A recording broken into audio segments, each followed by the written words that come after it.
All right, let's dive deep into World War II. It's fascinating how much of this conflict we can trace back Oh, do you to the think? aftermath of World War One. Like, how could a treaty designed to bring peace end up contributing to another war? It's almost ironic. You'd think humanity will learn from its mistakes, like, Right. putting out a fire with gasoline. Exactly. The Treaty of Versailles really hammered Germany. Think about it. Massive reparations, losing territory, severe restrictions on their military. Yeah.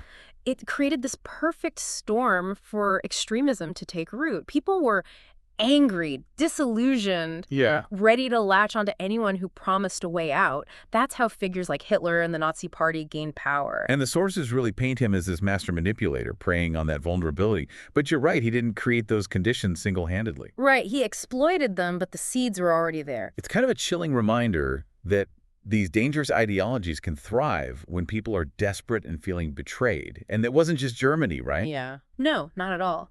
The 1920s and 30s saw this global surge in totalitarian regimes. You had Mussolini's fascist Italy, Imperial Japan, Right. where the military held a lot of sway over Emperor Hirohito. It wasn't just isolated incidents, it was a worldwide trend. So you have this global stage set for conflict. So, But then, even with all these red flags, other European powers, like Britain and France, chose appeasement. They thought they could avoid war by giving in to some of Hitler's early demands. Did they really think that would work? well, it's complicated. The sources suggest it wasn't just about avoiding war at any cost. World War I was still fresh in everyone's minds. The devastation was still very real. Many leaders genuinely believed appeasement could prevent another catastrophe. It's amazing how different perspectives shape history. On one hand, you have these powers clinging to peace, and on the other, leaders like Hitler using that hesitation to their advantage. Yeah, and that brings us to September 1st, 1939. Germany invades Poland. It's generally considered the official start of World War II, and then everything escalates so rapidly. Within days, Britain and France declare war on Germany, realizing appeasement had failed. Absolutely. And then there's the secret pact, the Molotov-Ribbentrop Pact. Nazi Germany and the Soviet Union, despite their ideological differences, Yeah. basically carve up Eastern Europe between them. It's a stark example of real politics. Realpolitik. Yeah, basically putting practical concerns and power above ethics or ideology. It allowed Hitler to invade Poland without worrying about the Soviets Course. and gave Stalin control over territories in the East. So these wartime alliances were pretty fluid, huh? Convenience and self-interest trumped everything else. Exactly. And then you have the Blitzkrieg, the lightning war. This German tactic was all about speed, surprise, overwhelming force. It allowed them to conquer much of Europe by 1940, Denmark, Norway, even France. Wow, just like that. It must have felt like an unstoppable force sweeping across Europe. Yeah, it was a terrifying time.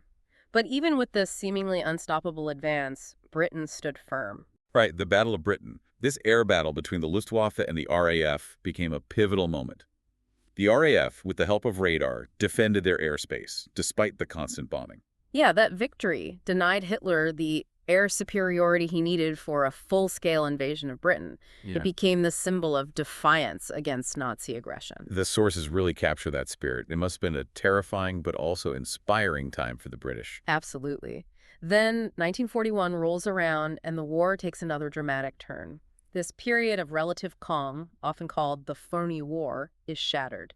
Hitler, in a move that shocked everyone, launches Operation Barbarossa, a massive invasion of the Soviet Union. Millions of soldiers, a vast front. It's hard to even grasp the sheer scale of it, and it seems Hitler completely underestimated the challenges of fighting on the Eastern Front. He really did. The harsh winters, the fierce resistance of the Soviet people, the sheer distances and logistical nightmares, it was all a recipe for disaster for the Germans. Right. And meanwhile, Japan is making its own aggressive moves in Asia, aiming for this vast Pacific empire.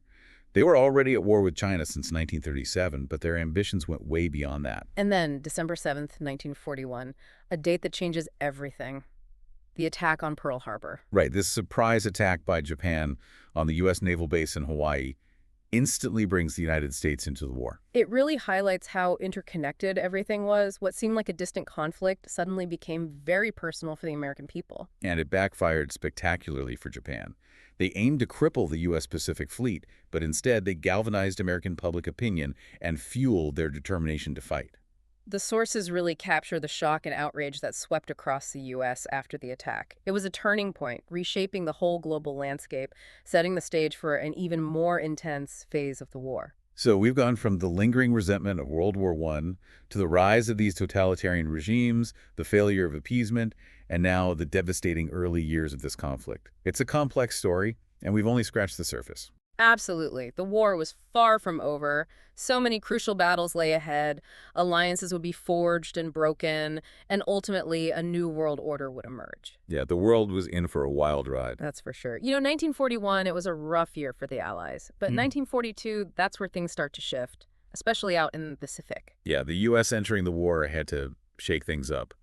What were some of the first signs that the Axis advance was cracking? Well, the Battle of Midway in June 1942, that was a huge turning point. It was a major naval battle, and the U.S. Navy, well, they really outmaneuvered the Japanese. Yeah, the sources mentioned they had broken Japanese codes and anticipated their moves. It's amazing how important code breaking was in the war. Oh, absolutely. It's like something out of a spy movie. But at the same time, on the other side of the world, you have this incredibly brutal fight for Stalingrad. It went on for months, from August 1942 all the way to February 43. Just reading about Stalingrad, it's really heavy stuff. The sheer scale of the fighting, the horrific conditions, the sacrifices on both sides, it's almost unimaginable. One of the sources includes these excerpts from soldiers' diaries and letters. They talk about the constant shelling, the bitter cold, fighting for every inch of ground. Yeah. It was urban warfare at its most brutal. And the Soviet victory there, it was a huge blow to the German army, a real turning point in the war in Europe. It just shows you the strength of the human spirit, how people can persevere even in the face of just unimaginable hardship. Yeah, for sure. And it wasn't just Midway and Stalingrad. You had the North Africa campaign, which culminated in the Allied victory at El Alamein in late 42. Right. That was another key step in pushing back the Axis. It opened the door for the Allied invasion of Italy in 43, creating another front, stretching those Axis resources even thinner. So it sounds like the Allies were finally starting to work together on a global scale, Yeah. hitting the Axis from multiple directions. But the invasion of Italy, that turned into a pretty long and tough campaign, right? It did. The Allies eventually forced Italy to surrender, but the Germans, they dug in and put up a fierce fight. It shows that even as the tide was turning, this war was far from over. Each victory came at a huge price. And then comes D-Day, June 6, 1944, Operation Overlord, the Allied invasion of Normandy. The sources really capture the scale of it, the largest amphibious invasion in history. The planning, the logistics, the sheer bravery of those troops landing under intense fire.